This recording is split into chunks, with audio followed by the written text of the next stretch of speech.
Ah, yes, I understand. I'll make this short. Okay.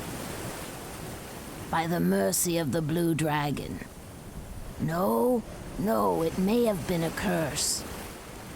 Lily's pretty voice was switched with her father's gruff voice.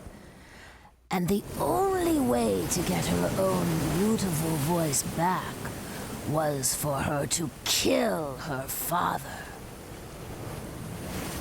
Having fallen in love with an actor in a traveling troupe, Lily took my ceremonial dagger to kill her father. That's where we left off, correct? That's right. Give me the sharpest knife so that my father won't suffer for too long. Horrible, isn't it? Just thinking about it gives me the shivers. I still remember the horror.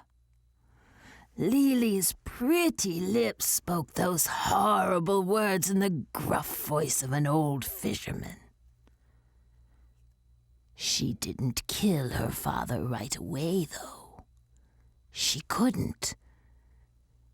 Every night, she would go to her father's bedroom and stand beside his bed. She would lay the dagger on her father's bearded throat. But still, she couldn't commit the final act. She would just stand there in silence for a while. Then she would leave the room with tears in her eyes. Every night, the same routine. But actually, her father was not asleep. He was ready to die if it meant that his daughter would have her beautiful voice back. The daughter, standing at her father's bedside. The father, pretending to be asleep while his daughter places a dagger to his throat. My heart aches every time I picture the scene. And finally, the troupe was ready to move out of the fishing village the next day. Lily made up her mind and entered her father's bedroom again. But the bedroom was empty. Her father knew she'd leave the village with the theater troupe, so he thought, I'll send her off with a little something. And he had gone out to sea in search of some fish you could catch only on the night of new moon. But irony of ironies, that very night, a storm rolled in and the seas raged wildly. The next day, the sun reappeared and rose high overhead, but there was still no sign of Lily's father. It was just like that night some while ago. Then, as the sun was going down again, the debris of a fishing boat washed ashore from the crimson red ocean. Everyone knew her father was dead. Lily cried and cried in despair. Now neither her voice nor her father would ever return. Her cries echoed all over the village, cries like a wounded beast. Oh! Oh! Oh! Oh! Oh! The young man from the theater troupe went to Lily's house to console her, but she would not let him in. Of course, he never knew that the hideous cries coming from the other side of the wall were Lily's own. Late that evening, after the sun went down, the cries came again. Oh! Oh! Oh! Lily's voice had grown hoarse from her endless wailing, making it sound even more fearsome. But then, another very strange sound joined in. Slurp, slurp, splat. Slurp, slurp, splat.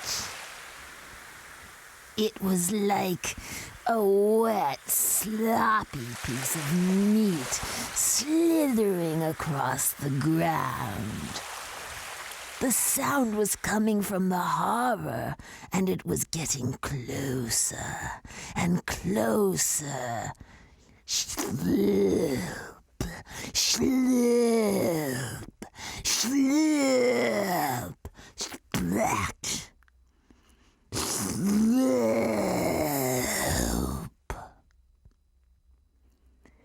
And then the gulls started to screech too, perhaps because they wanted that meat. Sloop, shwee, shwee, sloop, sloop, splat, sloop. Splat, sloop, sloop. The sound stopped right in front of Lily's house. Soon, the door began to open.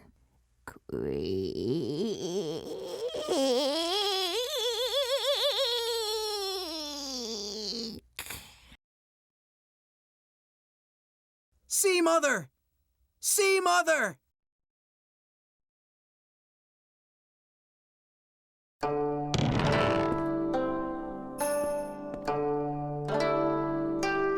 So I don't know whether that previous cutscene was the most terrifying story or the most hilarious I've ever heard in my life. Shloop, shloop, week, week. Shit was ridiculous. It's a pretty good story though, but the sound effects were pretty hilarious. All right, Sea Mother. It's the Adept. The Adept is here. What? You people are... Well, I never. Aren't you rude then? You can't just come barging in, yelling and flailing about. Now you look at me as if you've seen a ghost. Have we met before? No, not at all. I just, didn't expect to see such a beauty in a place like this. My apologies. Looks like I'm finally needed again. Hey, I had a feeling this is who it was. You, it's the Quack Oracle. You can drop the quack part, kid. Long time no see. Hadn't been that long. And who's this? Someone from the railroad company? I'm Margaret. I'm a high-ranking government official from a certain large country. Another shady-looking old fellow. So, who are you? Master Zuzan, thank you for coming. We've been expecting you. Sorry to keep you waiting. Some idiot blew up the railway depot, and the trains aren't running. Whoops.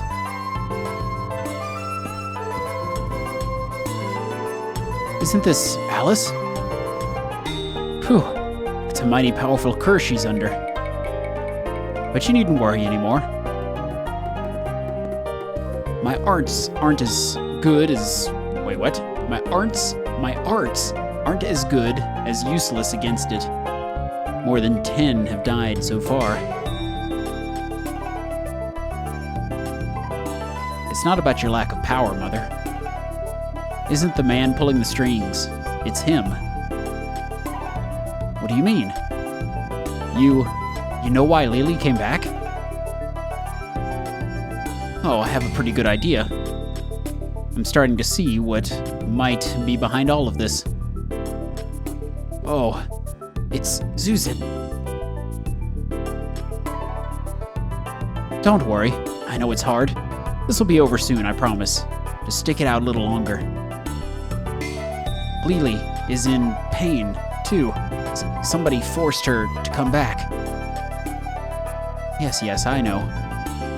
I know exactly who it is and what he's up to. You just take it easy and get some rest. I assure you, it'll be all over by tomorrow morning, okay? Yes, thank you.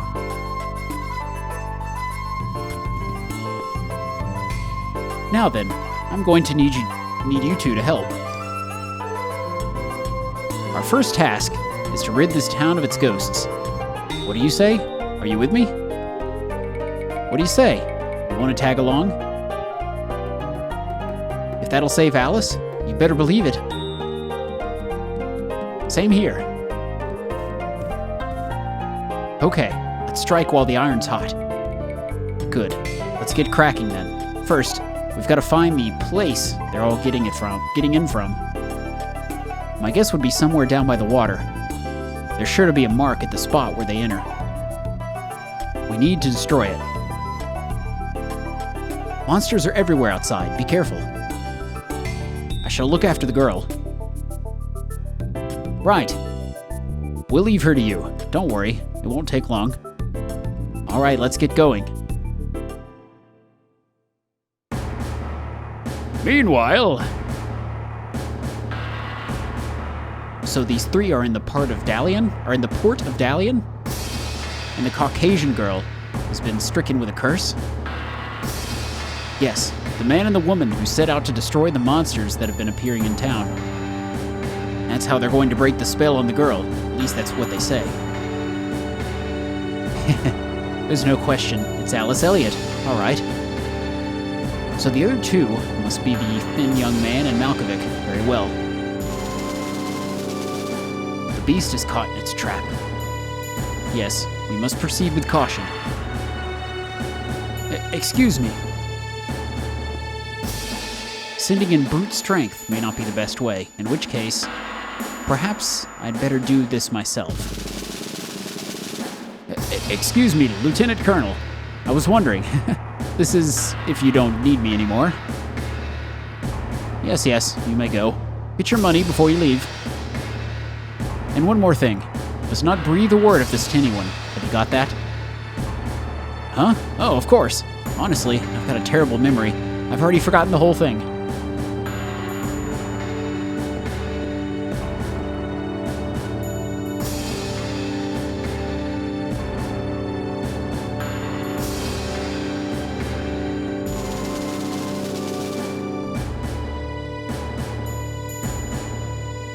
Somebody, at once. Yes, Lieutenant Colonel.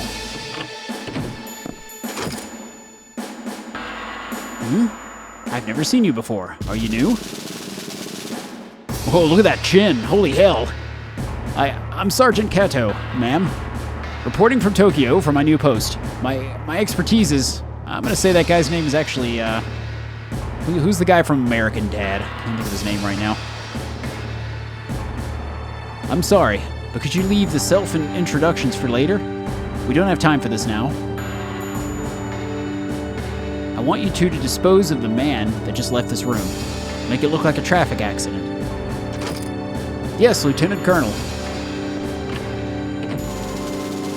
What?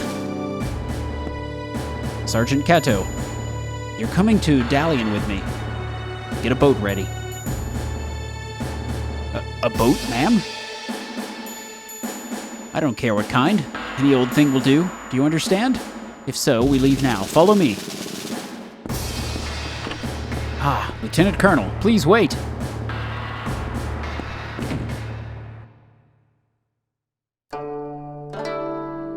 All right, so it looks like we're done here. Let's go back and snag a save. So I think I'm going to call it a day here after we save. In the next episode, we will continue on unraveling the mystery of Dalian Port. So I'll see you all then.